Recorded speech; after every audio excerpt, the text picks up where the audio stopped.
Nous voulons à présent ouvrir la parole de Dieu dans le livre de l'Exode. Nous lirons au chapitre 14,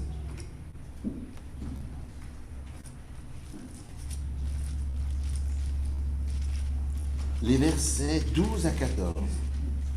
Exode 14, les versets 12 à 14.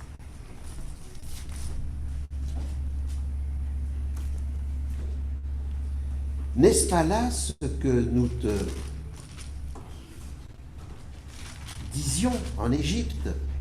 Laisse-nous servir les Égyptiens, car mieux vaut pour nous servir les Égyptiens que de mourir au désert. Moïse répondit au peuple, soyez sans crainte, restez en place, et voyez comment l'Éternel va vous sauver aujourd'hui. Car les Égyptiens que vous voyez aujourd'hui, vous ne les verrez plus jamais. Que le Seigneur bénisse sa parole et son influence et sa compréhension dans nos cœurs. À présent, donc, je laisserai la parole à Jean Trébeau. Quelques mots peut-être, d'abord de remerciement et de présentation. Merci à Jean Trébeau d'avoir accepté donc de prêcher ce matin, je dirais, par les ondes, puisqu'il habite près de la famille Fury. Et je sais qu'avec sa compagne, il nous suit régulièrement.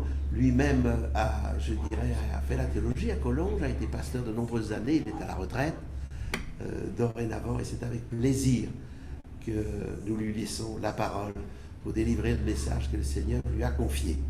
Bienvenue à toi, et je te laisse la parole. Bien, merci infiniment. Est-ce que pour ce qui concerne l'écran, les images, qu'on ne soit pas perturbé, surtout moi, est-ce que tout va bien? On me voit convenablement, on m'entend? On t'entend bien. Très bien. Mais écoutez, je trouve que c'est encore plus intimidant par ce système que quand on est en contact direct avec les salles de culte. Et donc, je sens d'autant plus le poids de la responsabilité qui m'échoit.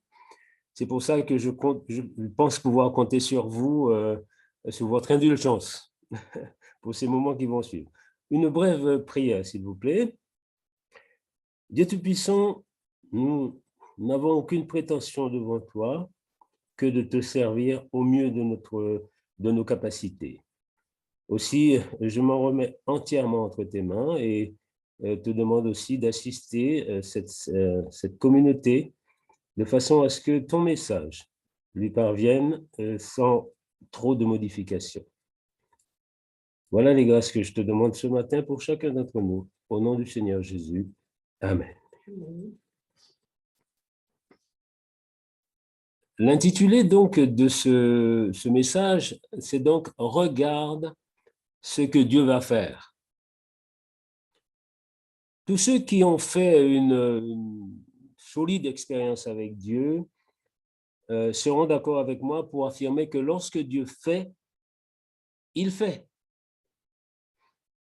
Tous ceux qui également ont expérimenté une foi, disons, réelle, une foi active, efficace, ne peuvent qu'être d'accord avec l'affirmation biblique qui dit que tout ce que vous demanderez avec foi au Seigneur, il l'accomplira. La question, c'est de savoir, est-ce que je comprends bien ce que cela veut dire et est-ce que je suis prêt à assumer l'exaucement? Et vous savez que l'exaucement peut être apparemment, du point de vue humain, un non-exaucement. Et puis, il y a aussi qu'il faut assumer l'exaucement du point de vue positif, quand ça marche, pourrait-on dire familièrement. Et vous êtes sans doute témoin de ce que parfois Dieu exauce positivement. Il répond donc à une demande, mais que celui qui bénéficie de cet exaucement n'est pas prêt à assumer cet exaucement positif. Cela arrive. Ce sont donc les bonnes questions à poser, c'est-à-dire être prêt à gérer ce que Dieu nous offre comme réponse positive et être prêt à accepter également ce qui ne correspond pas à notre demande.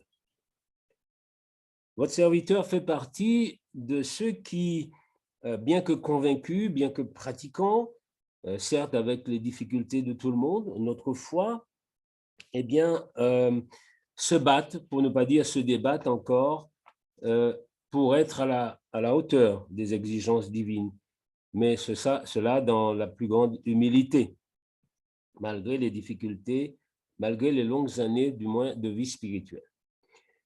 Alors, pourquoi tant de prières ferventes ne sont-elles pas exaucées?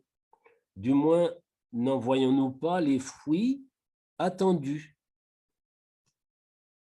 J'aimerais lire un passage avec vous qui vous rappellera sans doute quelque chose, qui se trouve dans la deuxième épître aux Corinthiens, au chapitre 12. 2 Corinthiens, chapitre 12, nous lirons quelques éléments à partir du verset 7. Je ne veux pas développer, ce n'est pas le sujet exactement, juste pour rappeler que Saint Paul est censé avoir un problème de santé visuelle. Les commentateurs, enfin ceux qui ont étudié la question, semblent être d'accord pour penser qu'il s'agissait d'une atteinte à sa vision, peut-être un glaucome, que sais-je, quelque chose qui l'empêchait qui semblait l'entraver dans sa démarche. Et alors, le texte biblique nous dit ceci, au verset 23, pardon, au verset 24,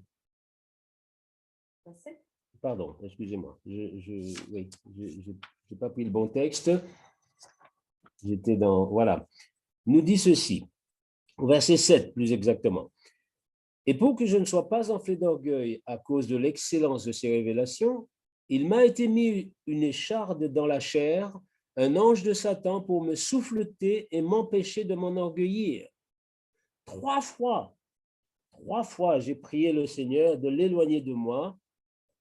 Il m'a simplement dit, ma grâce te suffit, car ma puissance s'accomplit dans la faiblesse. Qu'est-ce qu'on peut en déduire, sinon que Paul n'a pas reçu de réponse positive à ce qu'il demandait. Il voulait être dégagé de cette gêne, d'autant plus qu'il est au service de Dieu. On ne peut plus au service de Dieu. C'est un exemple de serviteur de Dieu. Eh bien, Dieu, semble-t-il, ne l'aura pas exaucé ici. Seulement, le petit détail du début du texte nous fait savoir qu'avec le recul, eh bien, Paul a compris pourquoi Dieu n'a pas répondu à sa demande de la manière à laquelle il s'attendait. Est-ce que réellement nous ne voyons pas de fruits, de réponse, d'exaucement à nos prières? C'est une question.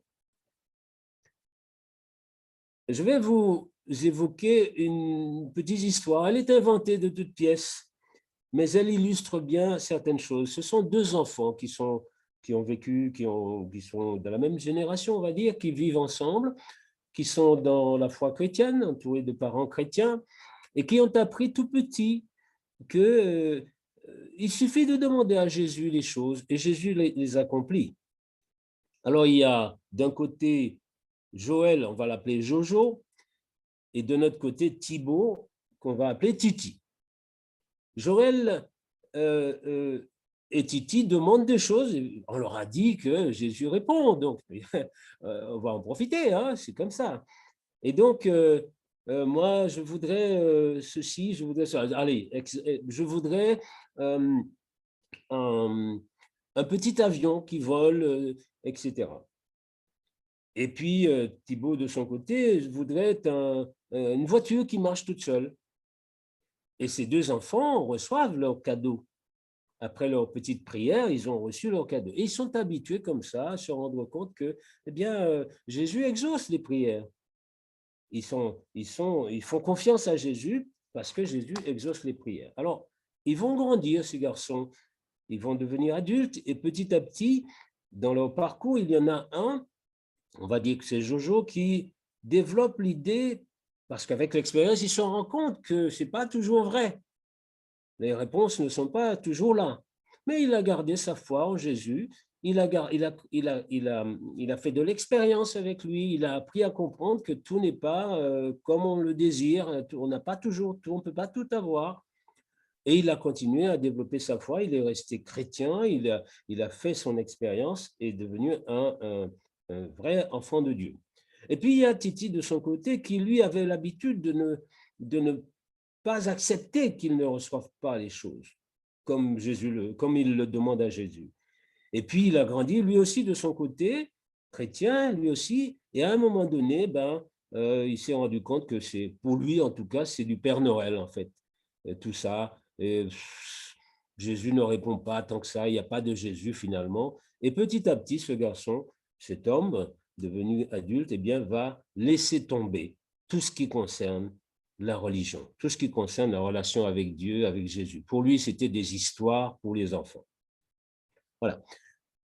Vous en rencontrez beaucoup autour de vous, de gens qui ont évolué de cette manière.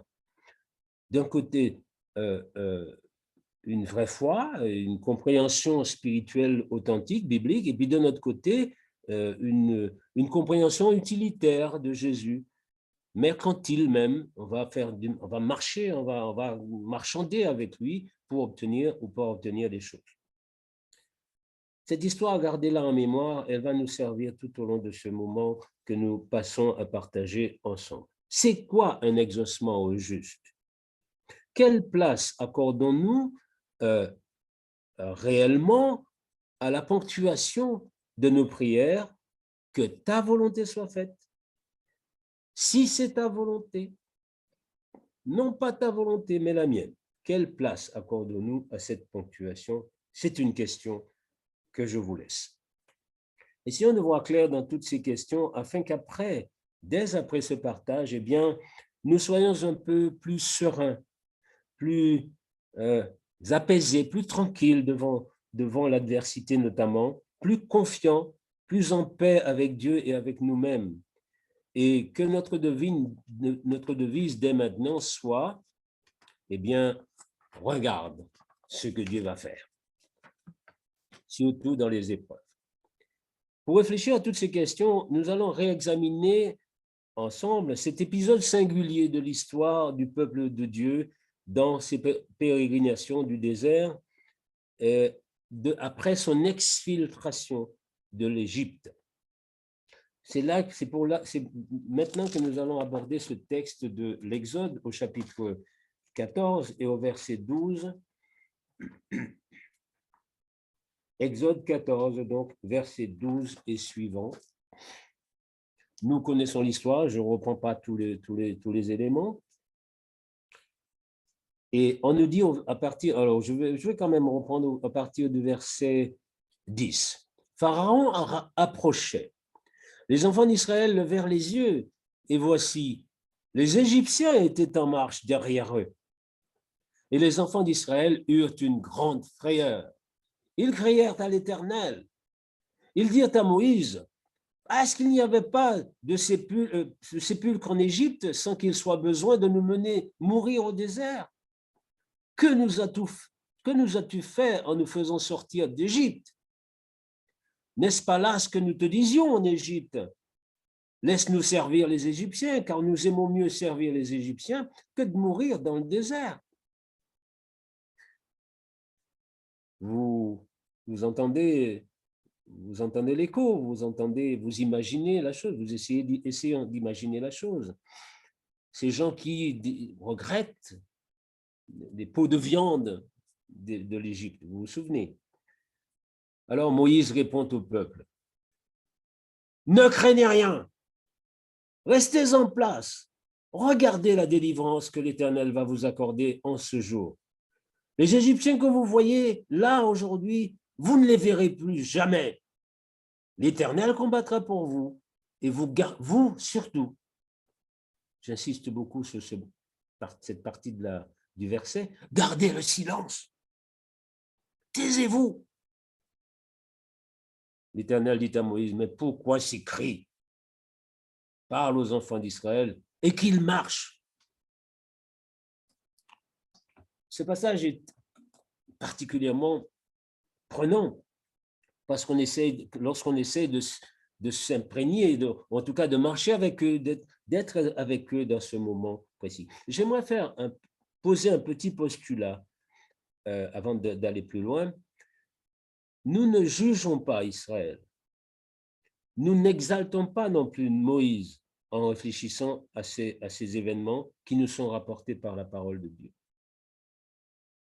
Nous sommes tous très mal placés pour porter un quelconque jugement sur l'histoire des anciens. Et j'y tiens beaucoup parce que c'est tellement facile. Vous savez, oh, Moïse, les Israélites, pardon, étaient comme ceci, étaient comme cela. Oh, ils auraient pu faire ceci, ils auraient pu faire cela. On entend ça souvent lorsqu'on examine un peu les textes de la parole de Dieu concernant le peuple d'Israël. C'est trop facile de mettre en évidence les faiblesses, les grandes faiblesses des ancêtres, et Adam et Ève n'y ont pas coupé.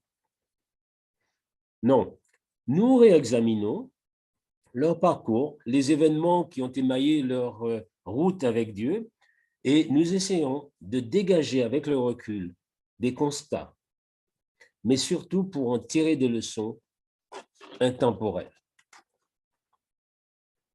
On est donc sorti des griffes de l'oppresseur historique, de la misère, de l'esclavage, des souffrances indicibles que tout cela a généré, a imposé pendant des siècles à cette communauté.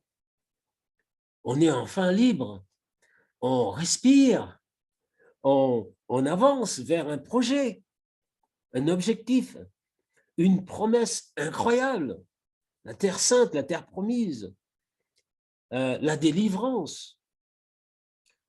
Voilà toute une génération qui va pouvoir désormais enfin remplir son rôle de témoin de Dieu, du Dieu vivant, du Dieu libérateur. Et puis voilà, une impasse. Une impasse. Qui pouvait l'imaginer? Qui pouvait s'y attendre? Personne. Je crois même que Moïse ne s'y attendait pas non plus. Vous vous êtes déjà trouvé face à l'océan, j'imagine, face à la mer, face à un fleuve éventuellement. Nous, ça nous est arrivé en Amazonie, par exemple, devant l'Amazone. Waouh, c'est quelque chose, cette étendue impressionnante d'eau. Pas de bras de terre pour traverser, pas de bateaux qui vous attendent pour éventuellement traverser, rien que de l'eau, rien que de la mer. Mais ce n'est pas tout. Le temps de réaliser l'absence d'issue, de solution d'échappatoire, et voilà, on entend des bruits de sabots, des milliers de sabots. Et là, nous allons assister à deux attitudes particulièrement à observer ici. Le peuple, la foule, d'un côté, Moïse de l'autre. Le peuple, eh bien, la peur monte. La sidération, c'est un terme qui nous parle aujourd'hui. Nous allons en dire un mot tout à l'heure. On ne rêve pas. Les armées de Pharaon, ils ne viennent pas dire au revoir ou prendre des nouvelles. Est-ce que ça va bien? Est-ce que la route ça va pour vous? Ils ne viennent pas apporter des vivres pour continuer. Ils ne viennent pas nous dire continuez et puis pensez à nous lorsque vous arriverez sur place, envoyez-nous des cartes postales. Non, leurs intentions sont affirmées. Ils détruiront tout ce qui les gênera dans leur désir de ramener le plus grand nombre de cette population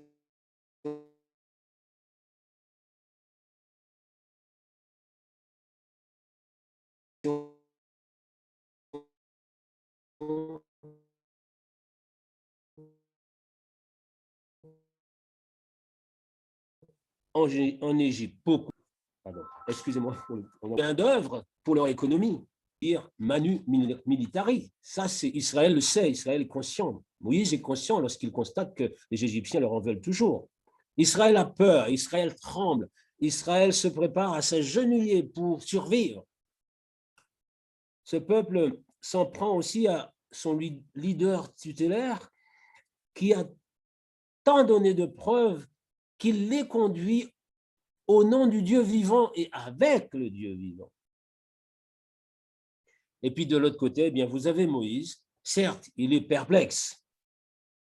Il ne sait pas comment ça va se passer.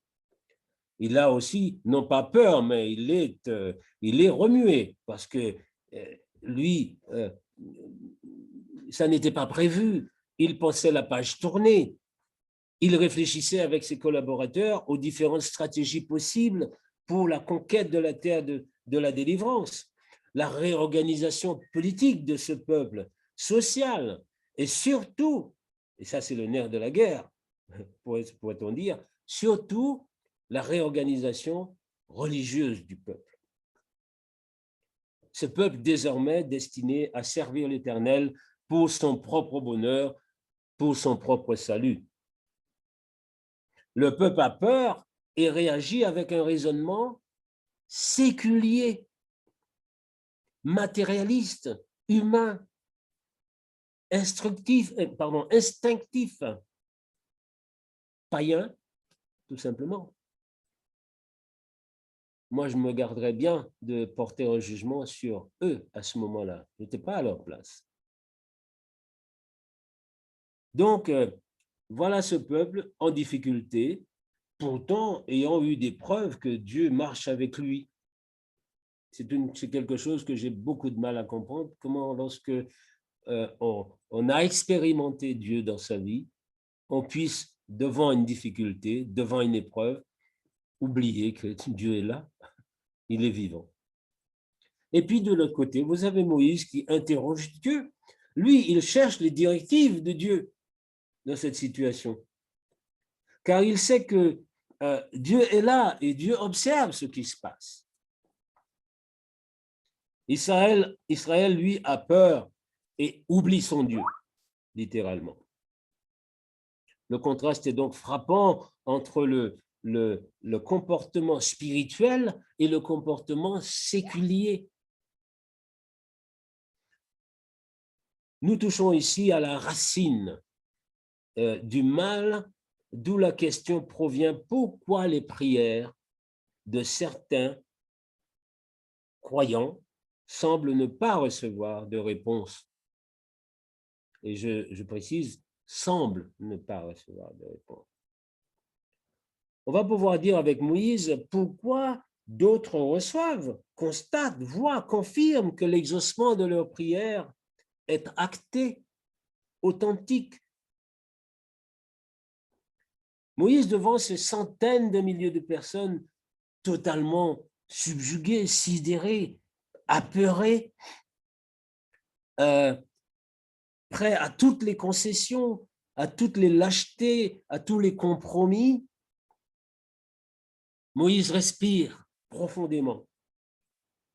Il a déjà appliqué une déclaration de Jésus que nous allons reprendre ensemble dans Marc au chapitre 11, les versets 23 à 24. Marc 11, versets 23 à 24. Écoutons ce que le Seigneur déclare. Et que c'est un peu anachronique, mais on imagine que Moïse avait déjà expérimenté la présence du Christ dans sa vie. Donc, il est au courant au moins de cette philosophie que Jésus déploie ici. Le verset 24 nous dit, je vais lire le verset 23, « Je vous le dis en vérité, si quelqu'un dit à cette montagne, ôte-toi de là et jette-toi dans la mer, et s'il ne doute point en son cœur, mais croit que ce qu'il dit arrive, eh bien, il le verra s'accomplir. C'est pourquoi je vous dis, tout ce que vous demanderez en priant, croyez que vous l'avez reçu et vous le verrez s'accomplir. » Moïse n'a pas encore prié vraiment qu'il croit ça. Il croit que cette situation n'est pas inextricable.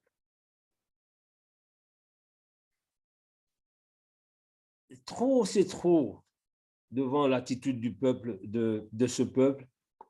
Alors Moïse va passer à l'action. Revenons au chapitre 14 du livre de l'Exode. Exode, chapitre 14, lisons le verset 12 et suivant.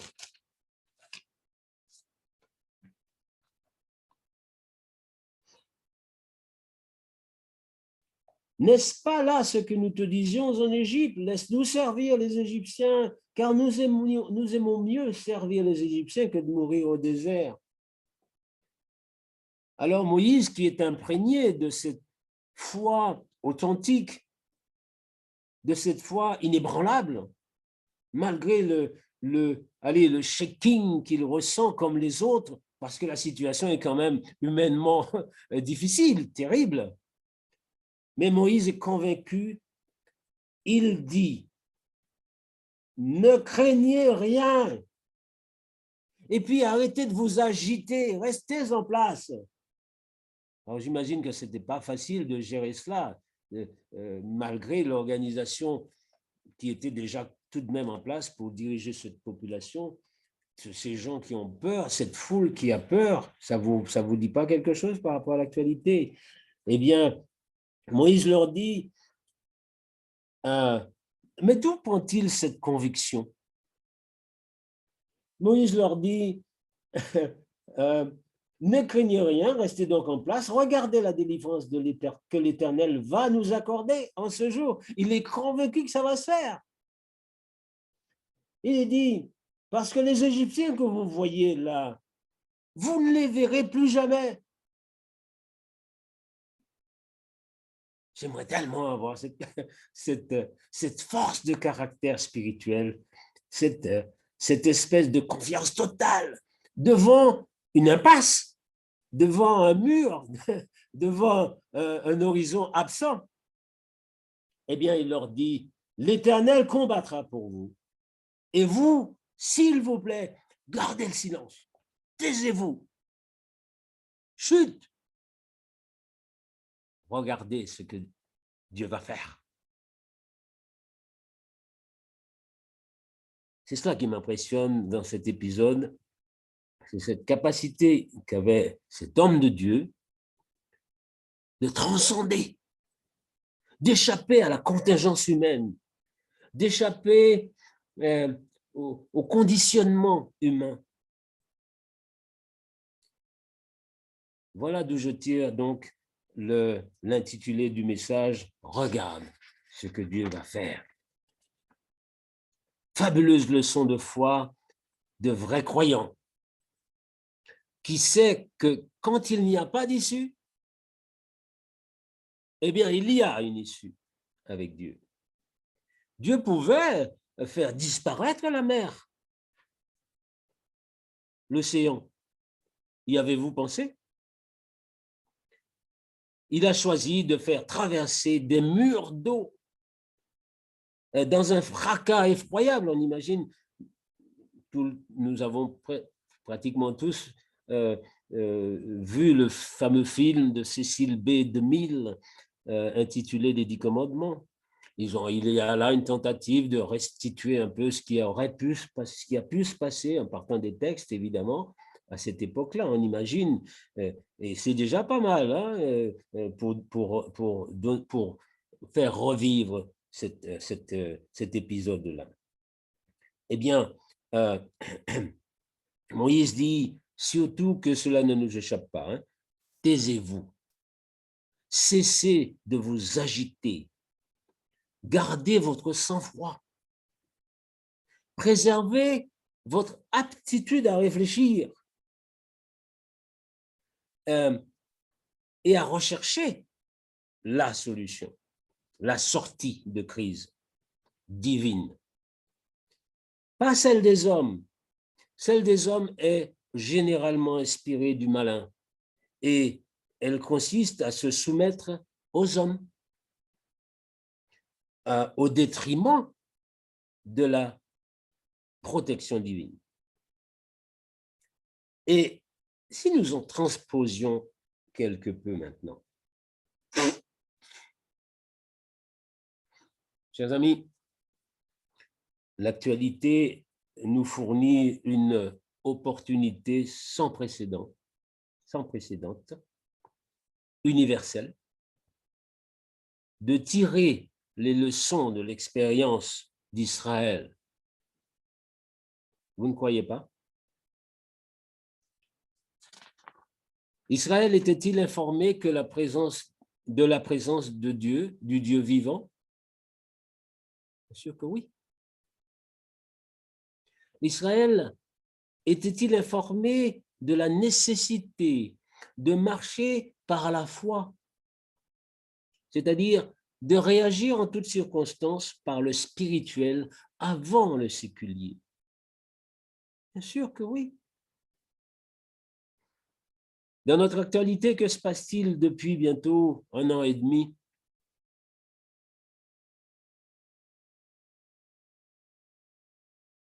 Une situation de crise, une peur, une sidération, un état psychologique et mental qui prédispose à toutes les manipulations, qui prédispose à tous les comportements, notamment ne tenant pas compte de la présence de Dieu dans ce monde. Une situation qui prédispose, y compris les chrétiens, y compris, hélas, les adventistes.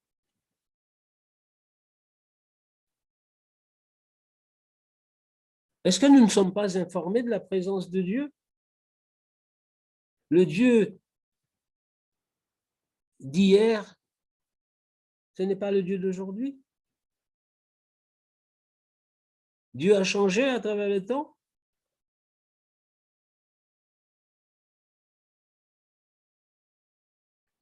Est-ce que nous ne sommes pas informés de la nécessité de marcher par la foi? À moins que ce soit intellectuel. Pour beaucoup de gens, la foi, bon, on peut parler de ça très bien. L'expérimenter, c'est une autre affaire.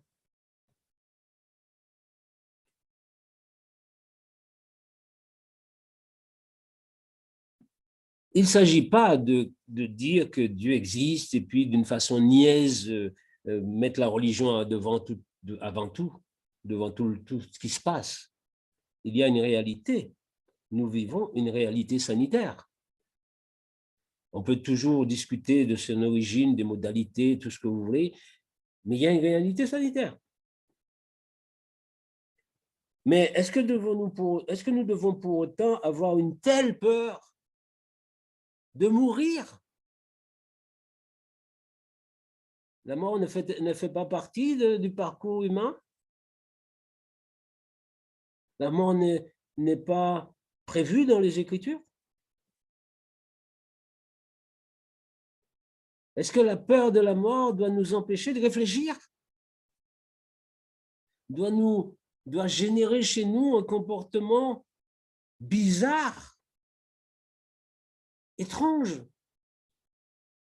voire sorti de l'humain, justement? Est-ce que pourquoi tant d'adventistes ont peur? Peur de quoi?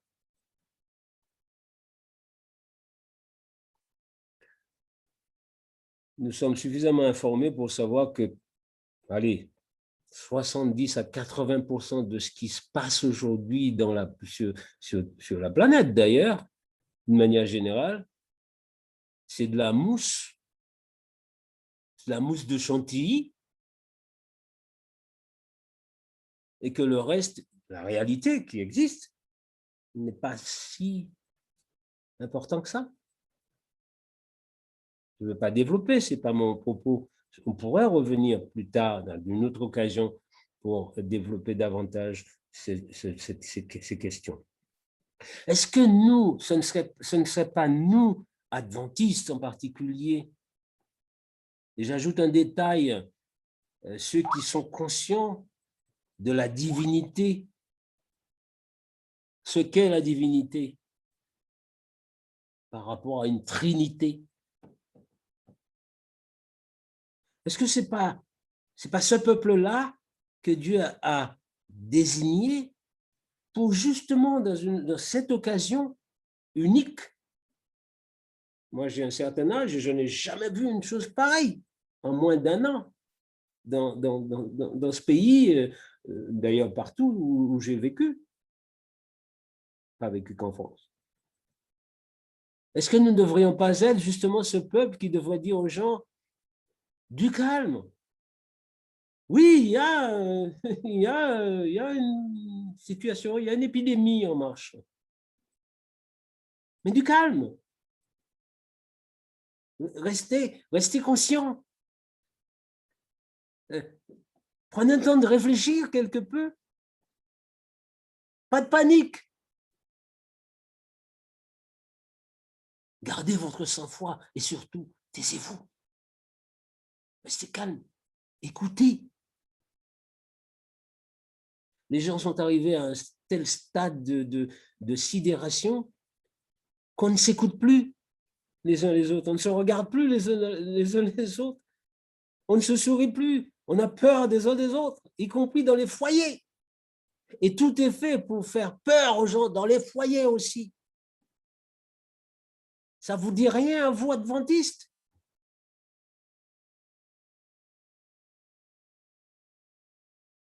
Regardez ce que Dieu va faire. Voilà ce que nous devrions nous dire. Voilà ce que ce peuple adventiste devrait dire aux gens. Bien sûr, en respectant les gens, en les aimant. Et on voit, je me demande même, je ne veux pas porter, je suis prudent, mais on voit même d'un point de vue officiel que les gens ont peur. Ah, bien sûr, il y a eu, dans ma propre famille, j'ai dû cesser de parler, de dire, réfléchissez. Parce que c'est mal pris, c'est mal compris. Pourquoi? Oui, mais mon frère, ma soeur, ma cousine, mon collègue, ils meurent tous. Et alors? Ça fait de moi quelqu'un qui n'a plus de sens, qui ne réfléchit plus, qui n'essaie pas de comprendre, qui n'essaie pas de voir ce que Dieu peut faire, que Dieu fait du moins. Où allons-nous là? Regardez ce que Dieu va faire. C'est nous qui devrions dire ça aux gens. Lorsque je dis aux gens, mais de quoi voulez-vous que j'ai peur? En plus, je fais partie des personnes à risque, paraît-il. Les gens ne comprennent pas ce qu'on leur dit. Ils ne comprennent pas ça. Ils ne raisonnent pas comme ça. Non, ils ont peur. Ils viennent, ils ont le masque. Le masque, parlons-en. Regardez ce que Dieu va faire. Alors, vous me direz, comme à chaque fois, lorsque nous sommes confrontés à la priorité du spirituel par rapport au séculier, vous me direz, oui, mais le gouvernement a dit que les masques sont obligatoires. Bientôt, nous ne pourrons plus, pour vivre, il nous faut des vaccins. Oui, mais je n'ajouterai pas grand-chose de plus à ce sujet. Vous êtes gavés, comme tout le monde, de toute cette affaire. Je parle à des adultes qui sont censés réfléchir, qui sont censés appliquer le raisonnement de la foi. Vous pensez que le masque vous protège contre le virus? dans votre voiture, en faisant du jogging, voire en nageant dans votre piscine. Vous pensez que le masque va vous protéger? Soit. Vous méritez le respect, malgré l'inquiétude que vous inspirez aux personnes un peu plus sensées ayant préservé leur liberté de penser et leur foi en la protection divine.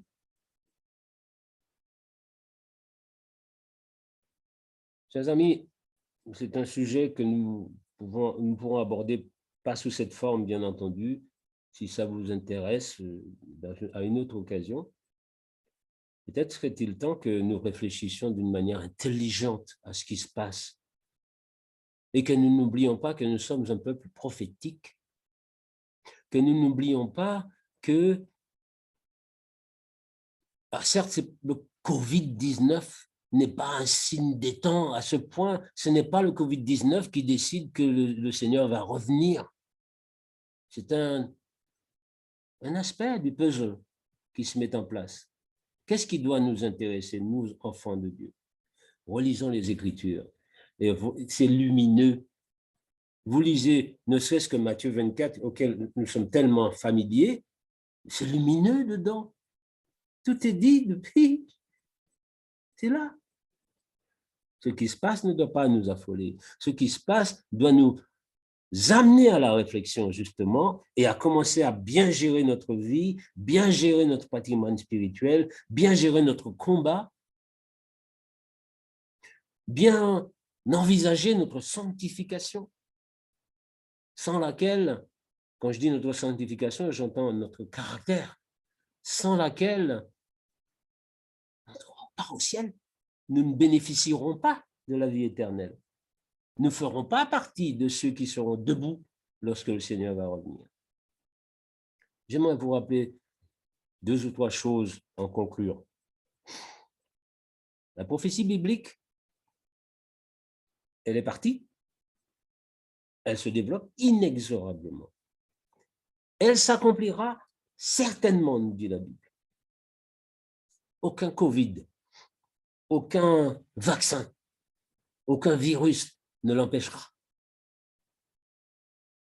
Aucun homme, si intelligent soit-il, si élevé soit-il dans la société humaine, ne l'empêchera. Dieu est vivant. Il prend soin de ceux qui le placent en priorité devant tout événement, même planétaire. Tout est prévu par le Seigneur pour sauver ses enfants. De quoi devais-je avoir peur? Dieu répond à toutes les prières, mais il le fait selon sa volonté. C'est lui qui sait. Tout ce qu'il nous demande, c'est de lui faire confiance, d'être tranquille. La peur inepte qui a été et qui l'est encore imposée aux sociétés ne doit pas ébranler aucun vrai adventiste, aucun vrai croyant. J'ai rectifié en disant aucun vrai croyant, parce que je rencontre, ça m'arrive de rencontrer des gens qui sont peut-être plus adventistes que moi, alors qu'ils ne sont pas adventistes dans le sens traditionnel du mot. Il y a de par le monde autour de nous, chers amis, énormément de gens qui seront prêts, beaucoup plus prêts que nous, parce qu'ils réfléchissent, eux, justement, encore mieux que nous. Ils sont beaucoup plus prêts à recevoir le pardon du Christ et son salut. La clé de notre liberté, la clé de notre délivrance n'est pas entre les mains des médias. Mais notre foi exercée régulièrement et notre aptitude à transcender le séculier, l'humain, à placer en priorité avant tout, oui, mais le raisonnement spirituel. C'est ça la clé. Nous pouvons développer cette question, je vous l'ai déjà dit à une autre occasion, parce qu'elle est capitale. Alors, je vous demande pardon pour les imperfections de ce message, où on en trouvera, mais de grâce, examinons tout, examinez tout, vous qui m'avez entendu ce matin. Retenez ce qui est bon. Si vous en avez la capacité autonome, si vous avez la capacité autonome de le faire. Et puis surtout, regardez ce que Dieu va faire. Et taisez-vous. Amen. Amen.